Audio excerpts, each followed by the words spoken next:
TV Shalom.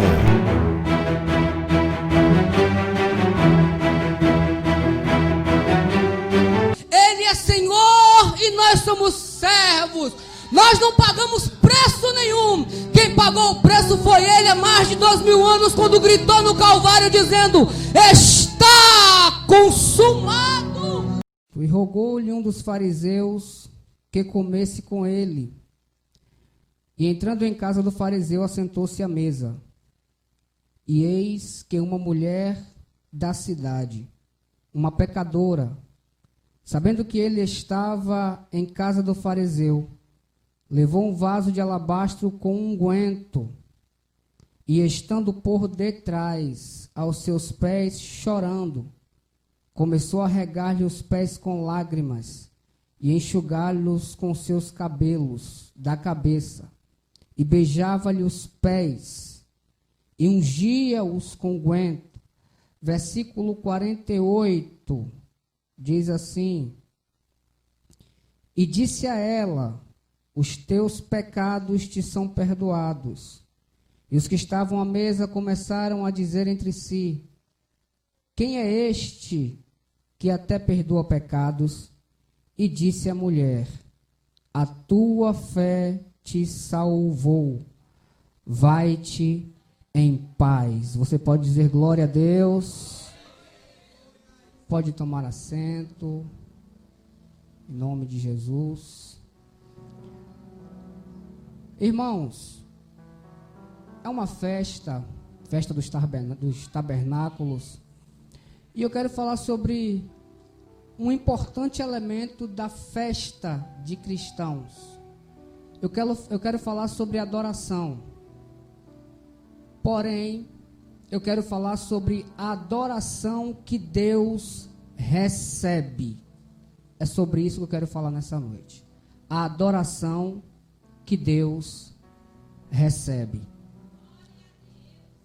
O que nós sabemos sobre adoração, e é muito claro, que a adoração é o ato de prestar culto, é o ato de render-se, é a ideia de colocar Deus no lugar dele e nos colocarmos no nosso lugar. Adorar é curvar-se, prostrar-se. Logo, nós sabemos que a adoração, ela deve ser gerada da alma, ela deve ser verdadeira. E o que nós sabemos sobre adoração, quando lemos a Bíblia, é que no Antigo Testamento, a adoração tinha um funcionamento, tinha uma dinâmica. Qual era a dinâmica da adoração? A adoração era restrita a locais. A adoração era restrita a momentos. Por exemplo, o que nós sabemos é que quando Deus era adorado no Antigo Testamento, Ele estabeleceu princípios. Altares. Altares de terra, altares de pedra. Os altares que tinha tanto no tabernáculo quanto no templo, que eram dois. O altar de bronze e o altar de ouro. E como funcionava essa adoração? Era um sistema sacrificial. Nós sabemos que era através dos sacrifícios de animais, principalmente. Porém, João capítulo 4, e versículos de número 23 e 24, nós conhecemos bem esse texto.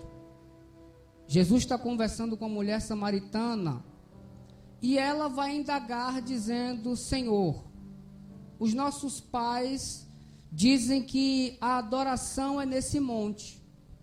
Vocês, judeus, dizem que a adoração é em Jerusalém. Em outras palavras, ela está perguntando: como fica essa questão da adoração?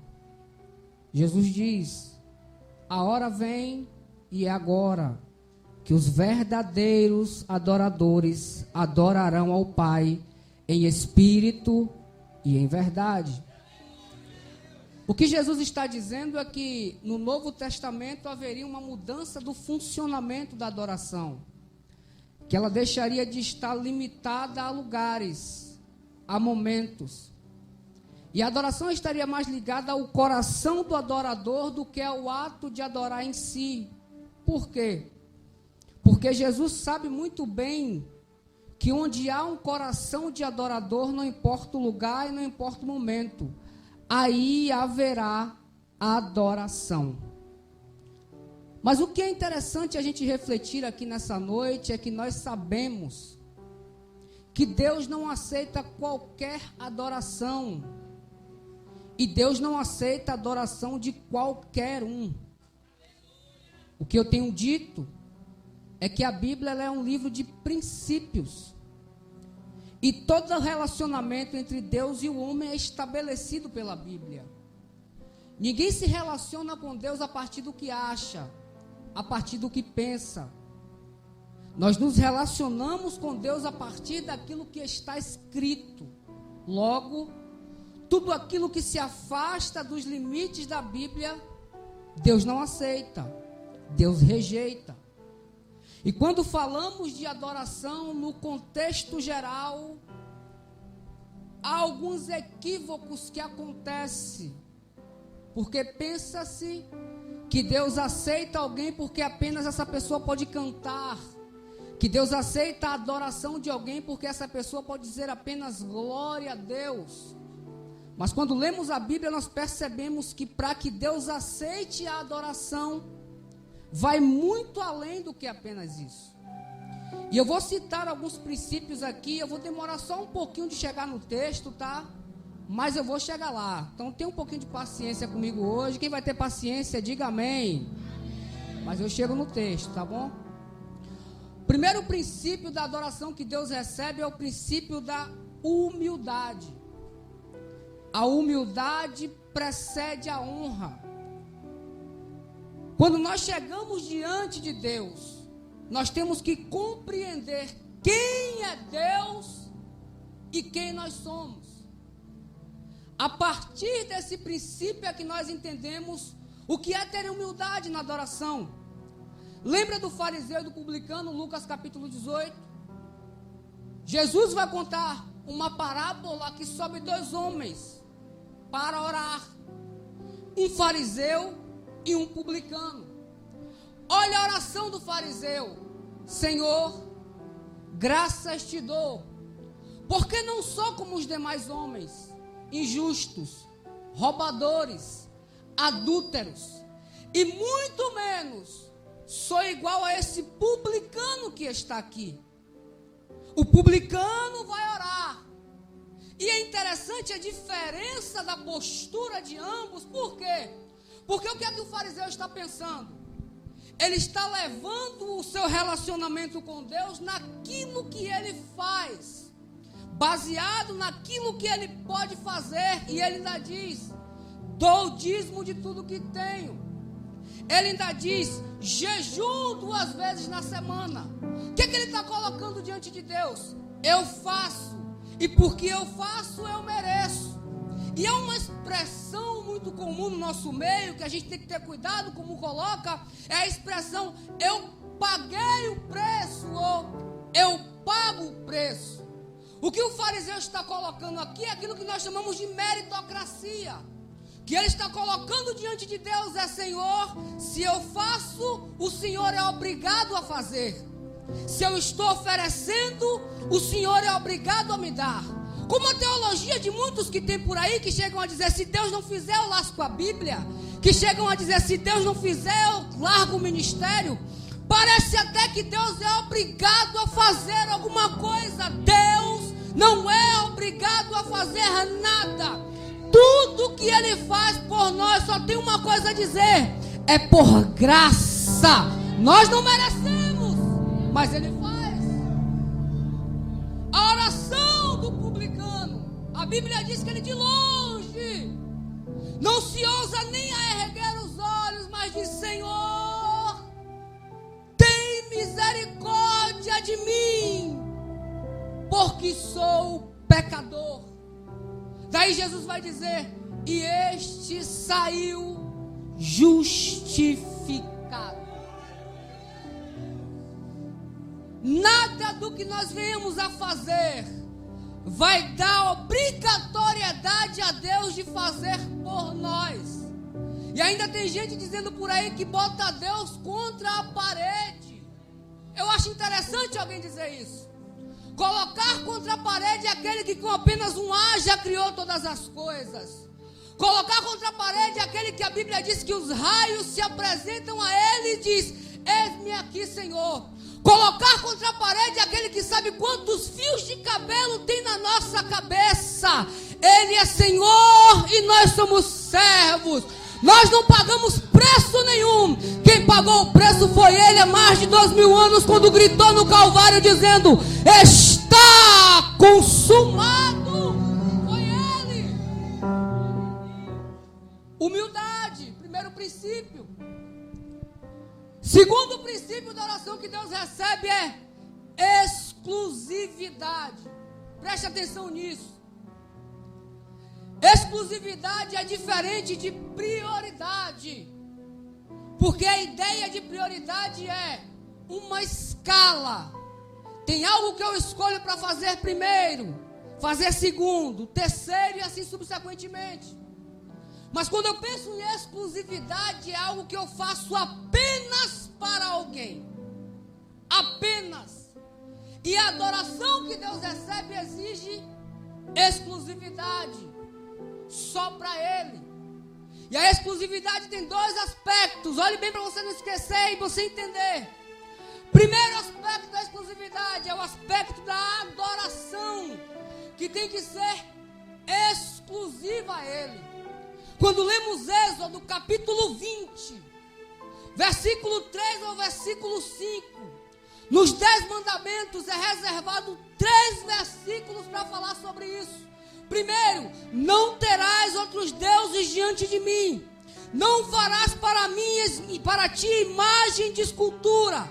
Não te encurvarás a ela e nem a ela servirás. Quando Satanás leva Jesus na tentação ao pináculo do templo, ele mostra os reinos da terra e diz: olha aqui, todos os reinos, tudo isso é meu, e tudo isso te darei, se prostrado me adorares.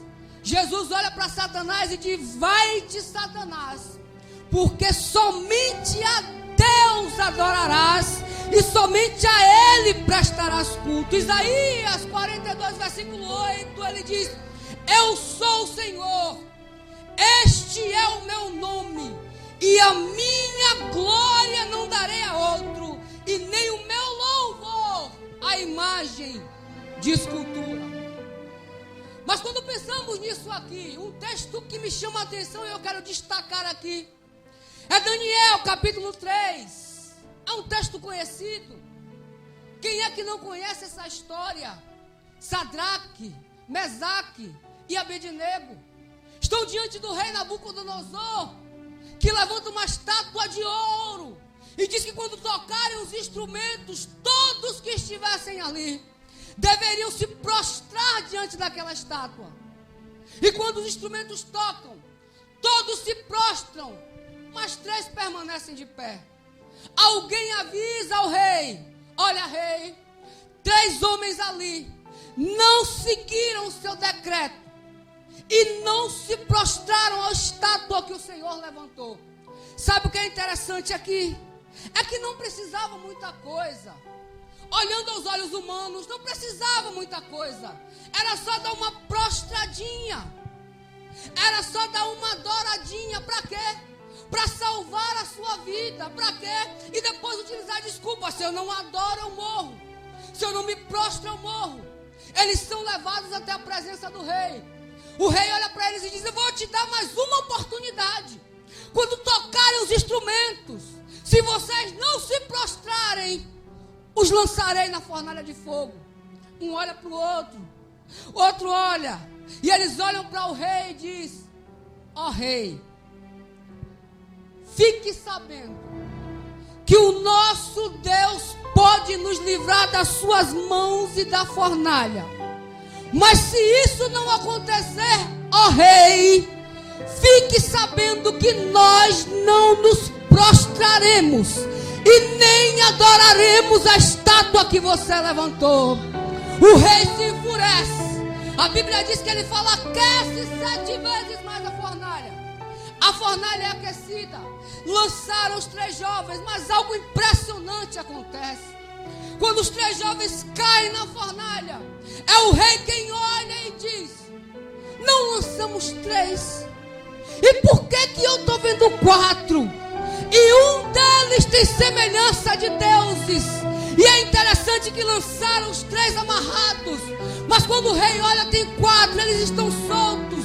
E o rei fala: traz para fora. E quando levam eles para fora, olham e diz: nem cheiro de fumaça tinha nos jovens. E sabe o que é que Nabucodonosor vai dizer? Louvado seja o Deus de Sadraque, Mesaque e Abednego, que livrou da fornalha de fogo. Exclusividade. E sabe o que é interessante dizer? A Bíblia não dá margem para ninguém adorar a outro senão a Deus. É por isso que não dá para adorar a Jesus e adorar a Maria. Não dá. É por isso que não dá para adorar a Jesus e se prostrar para Pedro. Não dá. É por isso que não dá para adorar a Jesus e adorar a João. Não dá.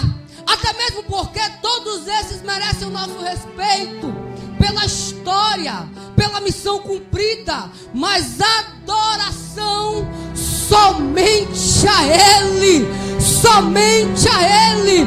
Até mesmo porque todos os outros morreram e permaneceram mortos, mas o nosso Jesus morreu, ao 3º dia ressuscitou, está à direita do Pai e intercede por nós. Cadê aqueles que só vão adorar a Jesus aqui? Dá um sinal de glória a Deus nesse lugar.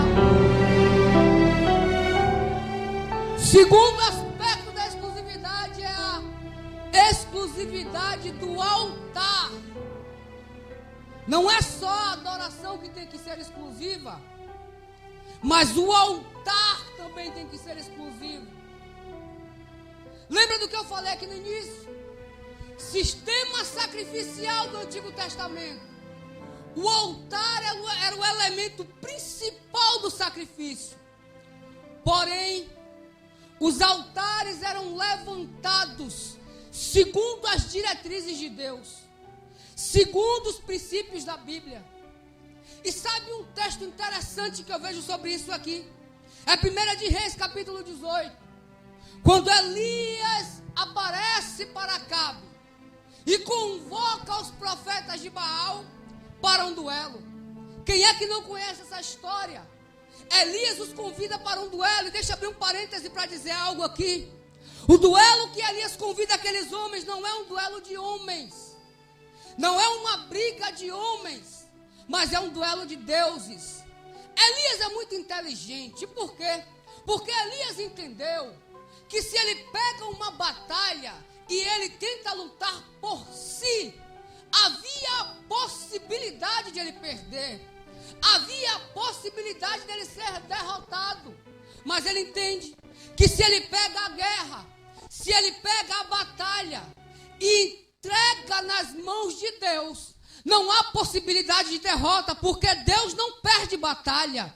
Deus nunca foi derrotado e nunca será derrotado. Ele convida os profetas para um duelo e diz: olha, vamos fazer aqui 2 sacrifícios. Vocês adoram a Baal e eu adoro a Deus.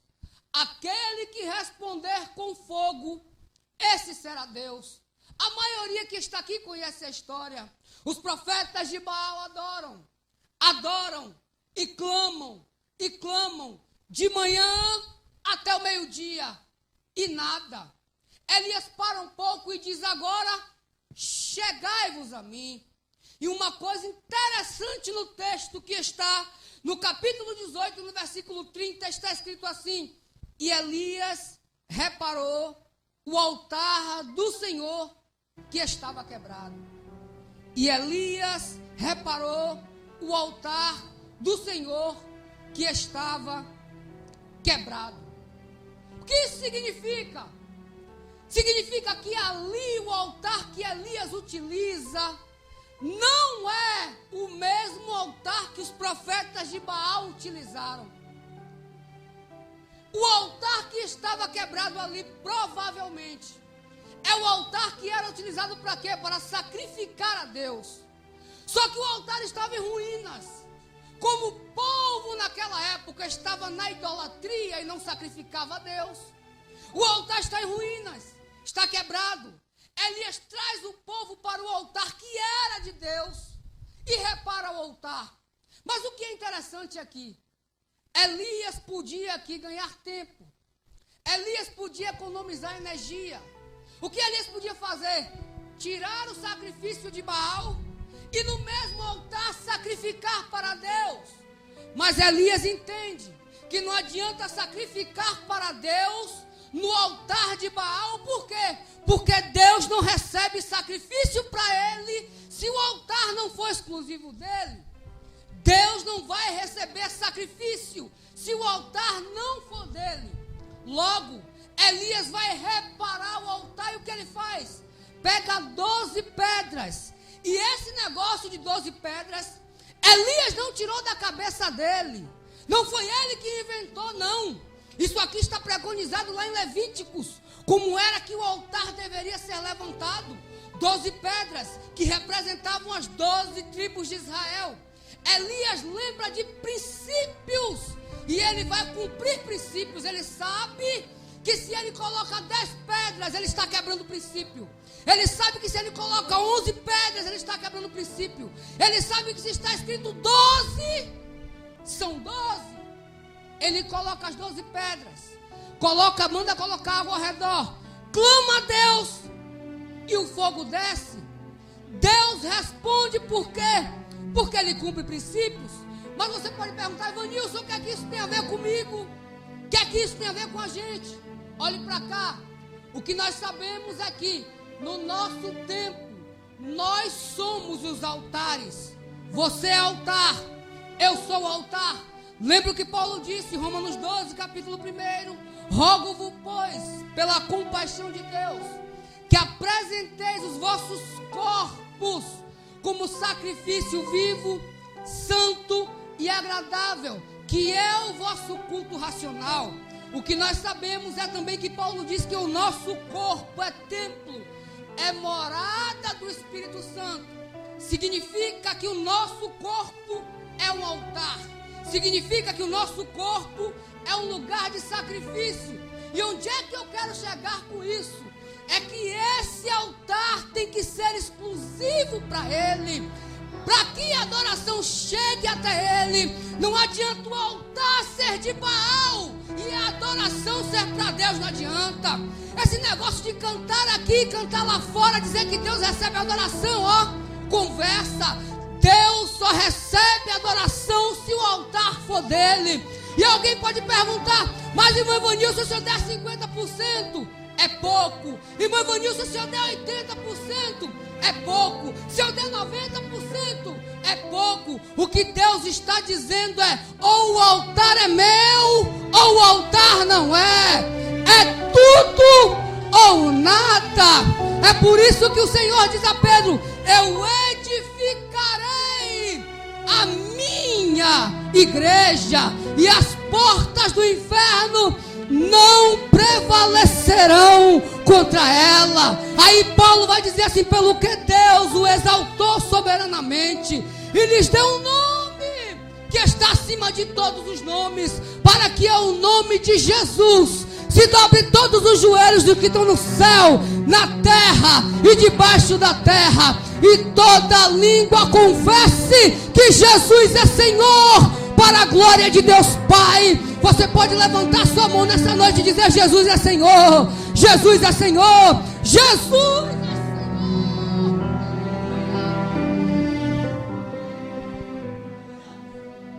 Exclusividade na adoração, exclusividade no altar. Mas a adoração que Deus recebe, ela não pode ser situacional.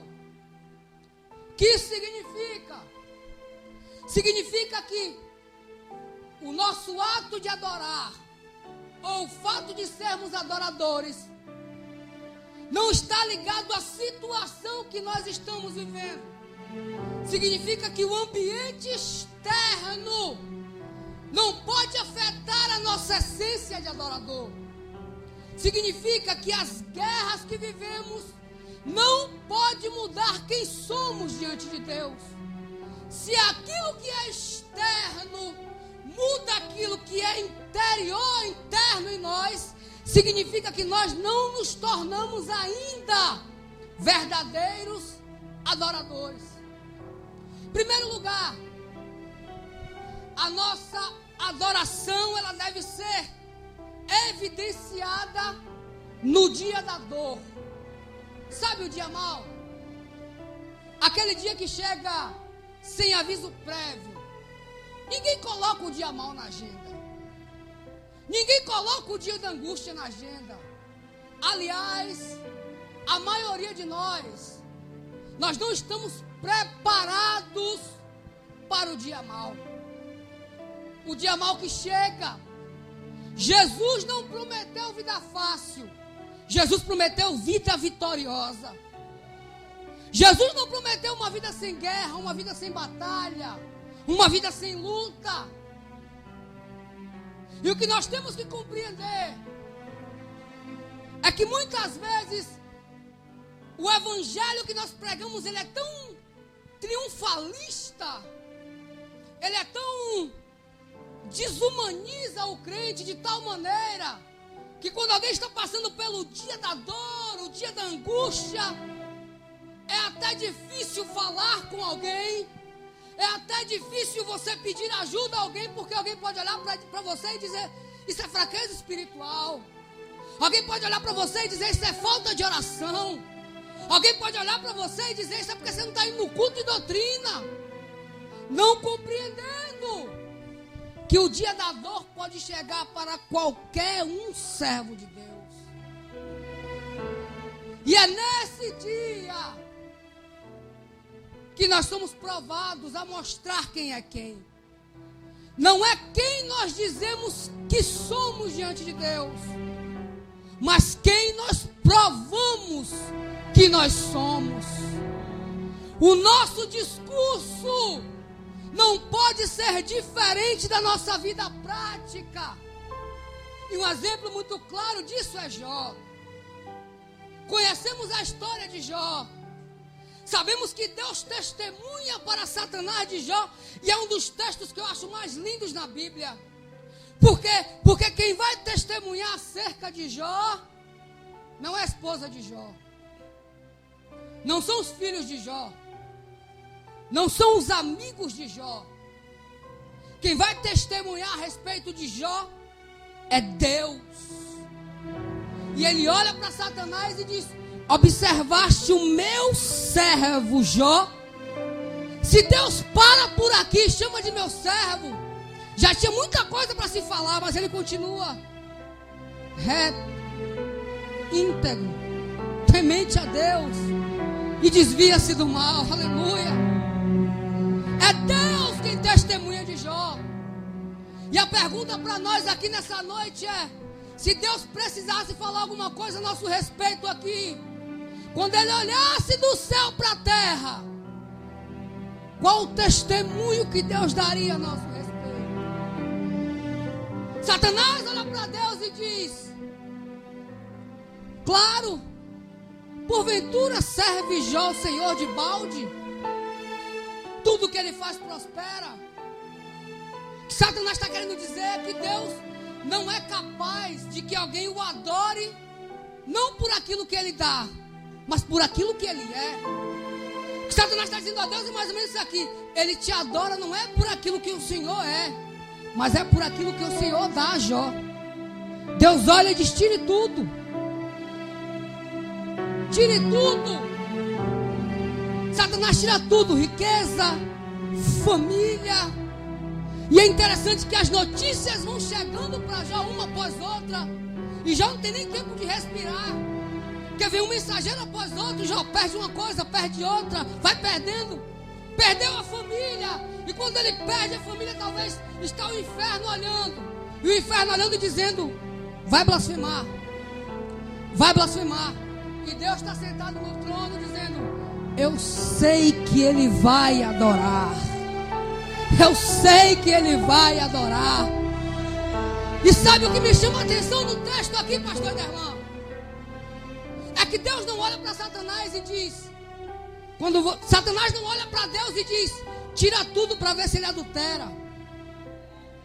Tira tudo para ver se ele vai roubar. Tira tudo para ver se ele não vai se prostituir. A única coisa que Satanás diz é: tira tudo para ver se ele não vai blasfemar na tua face. Preste atenção nisso, irmãos.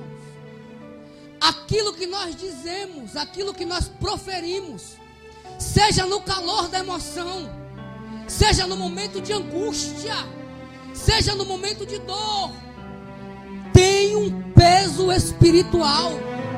Porque a única coisa que Satanás queria era que Jó blasfemasse na face de Deus. Mas Jó está destruído emocionalmente, perdeu tudo.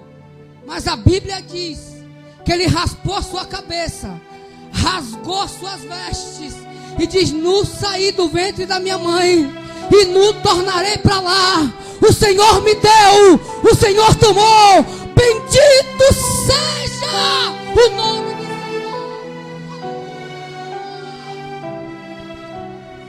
Senhor. Situacional. Deus não vai receber a adoração de alguém que é condicionado à situação que está para adorar. Mas escute, eu vou sair de um extremo e vou para o outro. Por quê? Porque por muito tempo na minha vida eu acreditei que era mais difícil adorar a Deus no dia da dor. Mas não é. Não é. Sabe por quê? Porque na maioria das vezes, pensa em um crente fértil, é um crente que está passando por tribulação. Por quê? Porque ele quer um milagre. Ele quer resposta. Ele quer porta aberta. Então, círculo de oração ele está aqui. Culto de doutrina ele está aqui. Consagração ele está aqui. Campanha de madrugada ele faz. Por quê? Porque ele está buscando a Deus. Ele quer dar um fim para aquela dor. Ele sabe que Deus responde a oração. Então, o crente fértil é aquele que está passando por angústia. Mas a segunda situação do adorador é adorar a Deus no momento de bonança. Sabe por quê? Porque nós somos tendenciosos, a maioria de nós, é quando tudo está bem, a se afastar um pouco de Deus. Sabe? Empregado, família está bem, está com saúde, logo eu não preciso orar tanto. Logo eu não preciso ir tanto para os cultos. Por quê? Porque está tudo bem. A gente entra numa zona de conforto e a gente acaba se distanciando de Deus. Lembra do filho pródigo? Quando o filho pródigo recebe a herança, a primeira coisa que ele faz é ir para longe. E muitas vezes é assim. A gente está desempregado e ora, e busca, e chora, e Deus abre a porta do emprego. Aí a gente começa a ficar muito cansado para vir para o culto. A gente começa a ter outras prioridades. A gente quer que Deus abra a porta da faculdade, Deus vai e abre. Só que agora a gente não tem mais tempo para Deus. Nosso tempo é só para estudar. A gente começa a se afastar de Deus quando as coisas vão bem. Escute uma coisa. Sabe por que muita gente demora de receber a resposta de Deus? Porque é um princípio eterno. Que princípio eterno é esse? A lei da semeadura. O que é que está escrito em Gálatas? Tudo que o homem semear, certamente colherá. Aí no momento de bonança, eu não planto nada. Vou no culto de vez em quando. Apareço quando dá. Eu não estou semeando nada no céu. Quando o dia mal chega, eu quero colher.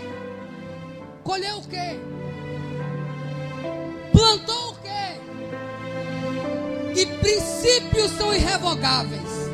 Princípios estabelecidos são irrevogáveis. Logo, se eu não planto na bonança, eu não tenho o que colher na dor.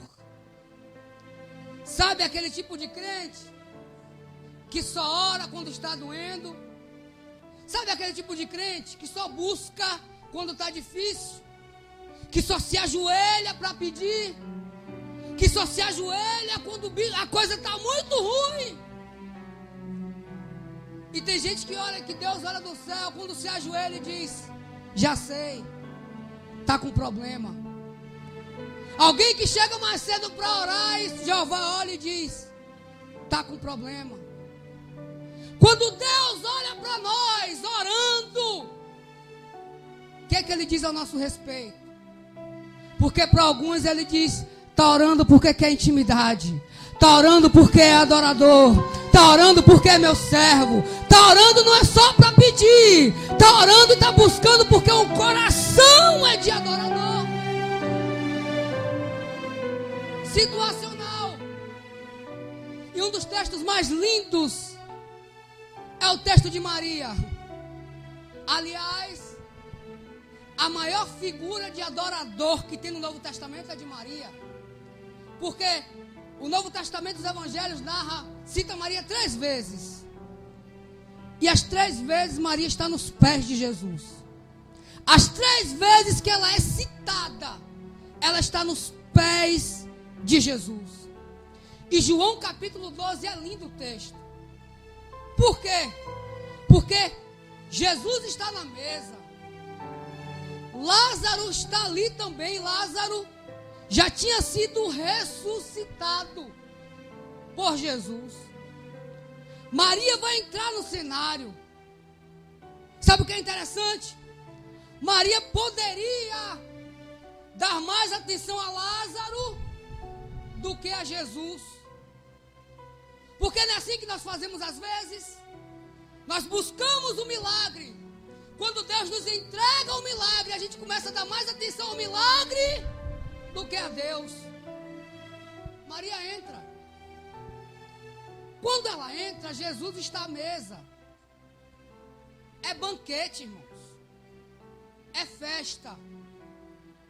Ali eles estão. Maria está no auge da sua vida. Por quê? Porque eles eram abastados financeiramente. Lázaro está ali ressuscitado.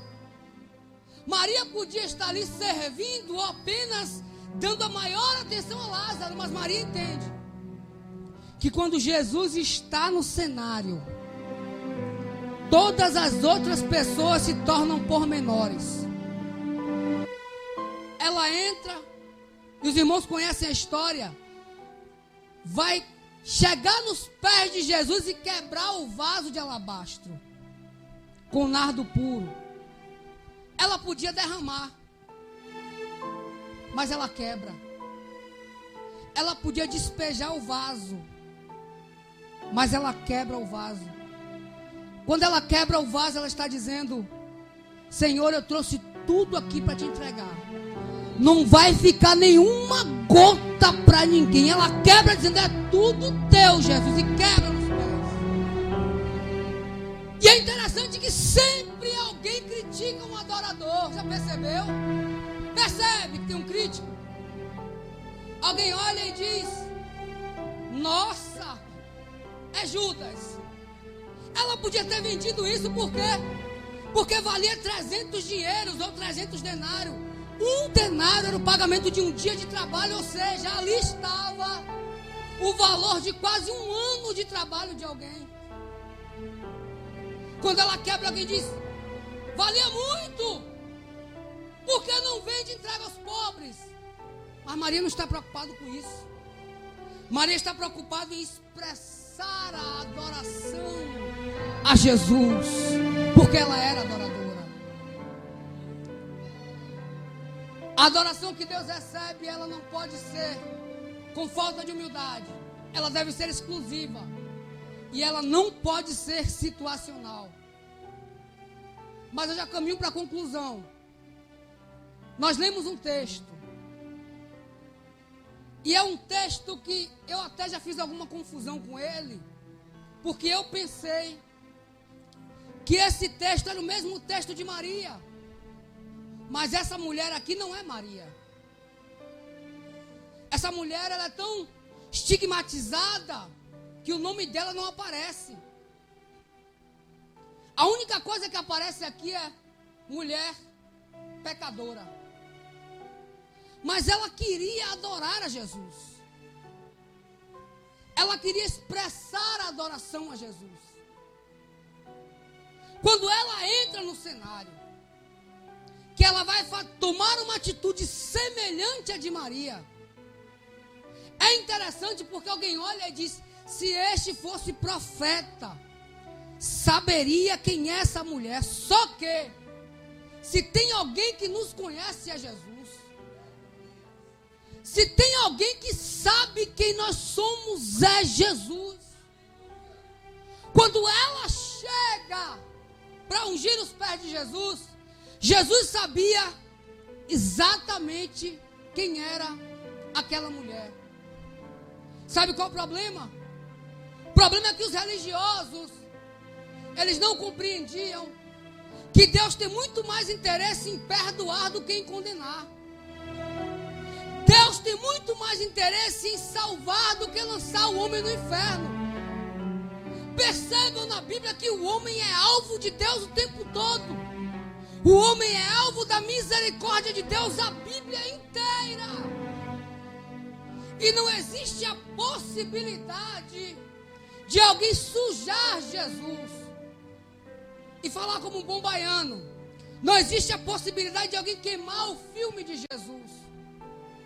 Porque toda vez que alguém se aproxima de Jesus, não é esse alguém que suja Jesus, mas esse alguém é limpo por ele. Não existe possibilidade de nós contaminarmos Jesus. A única possibilidade que existe é das virtudes de Jesus nos limpar. Lembra da mulher do fluxo de sangue? Nós sabemos. A cultura ali, se ela toca em Jesus, o tornaria imundo. Mas quando ela toca, em vez da imundícia daquela mulher passar para Jesus, são as virtudes de Jesus que passam para ela. Em vez dela tornar Jesus imundo, é Jesus quem a torna limpa para a glória do nome dele. Ela se aproxima. Quando ela adora, escute, e alguém diz que ela é pecadora, Jesus vai olhar para aquela mulher e dizer: mulher, perdoados te são seus pecados. Perdoados te são seus pecados. Eu falei muito aqui sobre a adoração que Deus recebe, sobre a postura, sobre as diretrizes. Mas não significa que alguém que está distante de Jesus não possa ter uma postura de arrependimento e adorá-lo. Não significa que alguém que falhou, que alguém que caiu, que alguém que deslizou, possa se tornar adorador na sua essência novamente. Porque o que nós pensamos é, e o homem pensa muito, o homem pensa muito em condenar. O homem pensa muito em dizer acabou para ele, acabou para ela. Mas quando Jesus olha no céu, Jesus está dizendo: se arrepender, eu exerço a misericórdia e ele pode voltar a ser adorador. Escute uma coisa, irmão. Quando Jesus, ele vai chamar Pedro para ser seu discípulo, Jesus sabia que Pedro iria negá-lo. E Pedro não negou uma vez só. Pedro negou Jesus 1, 2, 3 vezes. Se isso fosse no nosso contexto, alguém ia olhar e dizer: de novo? Aconteceu novamente? Esse aí não quer nada com Deus não, gente. Esse aí está brincando com Deus, não é assim? Muitas vezes alguém que está lutando contra o pecado. Alguém que está lutando contra alguma prática. E essa pessoa olha para dentro de si e diz a verdade. Eu não sirvo para esse negócio de ser crente mesmo, não. Já caí uma vez. Caí 2 vezes.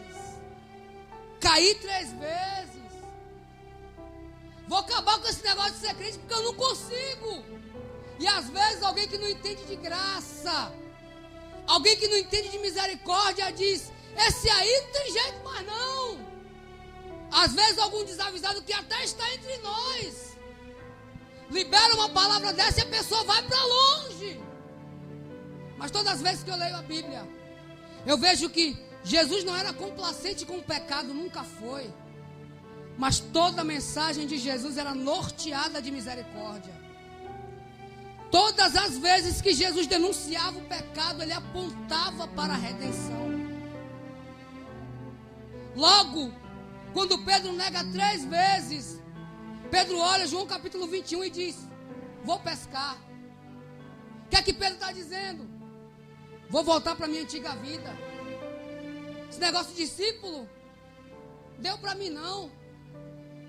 Neguei 1, neguei 2, neguei 3 e ele vai pescar e alguém acompanha. E sabe qual é o problema? Que Pedro já era uma referência.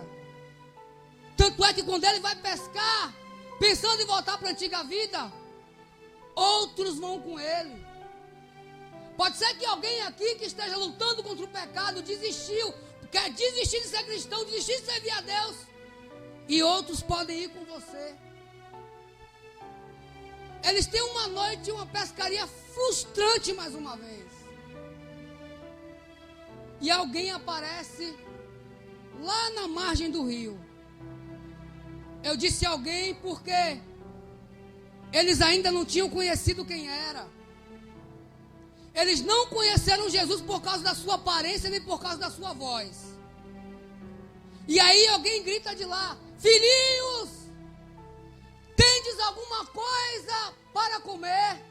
Eles gritam: não pescamos nada, Senhor. Jesus grita: lançai a rede à direita do barco. Eles lançam. Quando vão puxar a rede está cheia de peixes. João olha para Pedro e diz: Pedro, é o Senhor.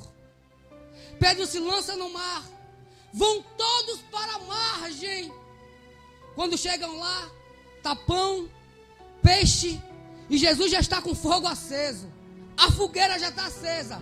Assentam-se ali. E o texto diz: e todos sabiam quem era, mas ninguém se ousou a perguntar. Jesus podia ali lançar no rosto de Pedro e dizer: Pedro, eu te avisei, rapaz.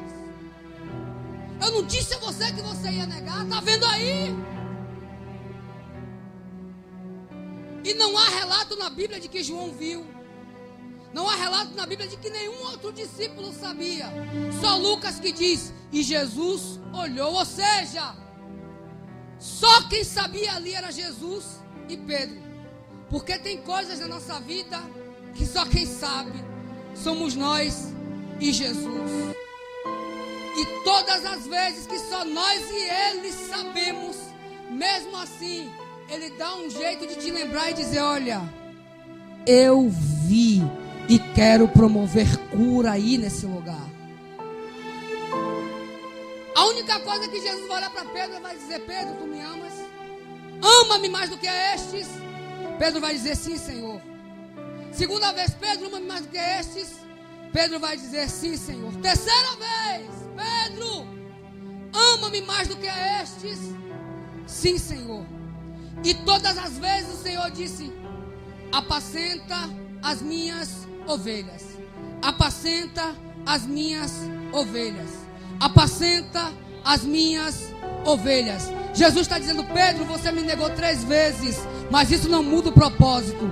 Pedro, você falhou 3 vezes, mas isso não muda o propósito. Pedro, você é reincidente, mas aquilo que eu projetei para você permanece de pé. Permanece de pé. Porque quando eu te chamei, eu já sabia que isso ia acontecer.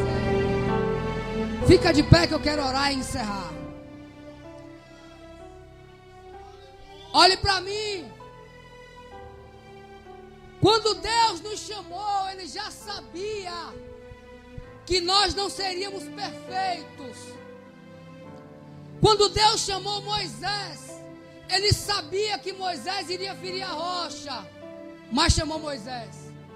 Quando Deus chamou Abraão, Ele sabia que Abraão ia mentir, mas chamou Abraão.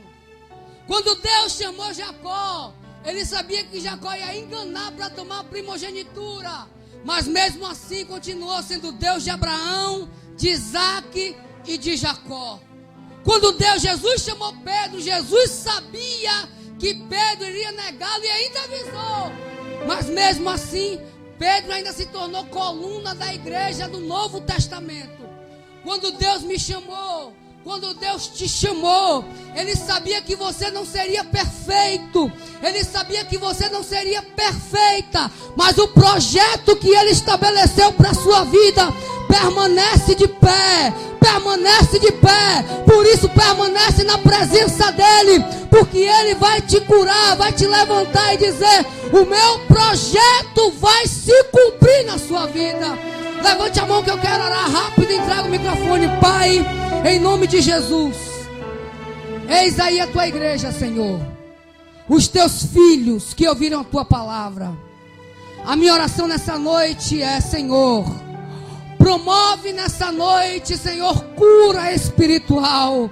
Levanta neste lugar, Senhor, mais verdadeiros adoradores, e que possamos adorar de maneira que o Senhor receba, que possamos nos portar de maneira que o Senhor receba a nossa adoração, e que o teu nome seja glorificado nas nossas vidas, para a glória do teu nome. Só quem recebe essa palavra, diga glória a Deus, aplauda Jesus. TV Shalom.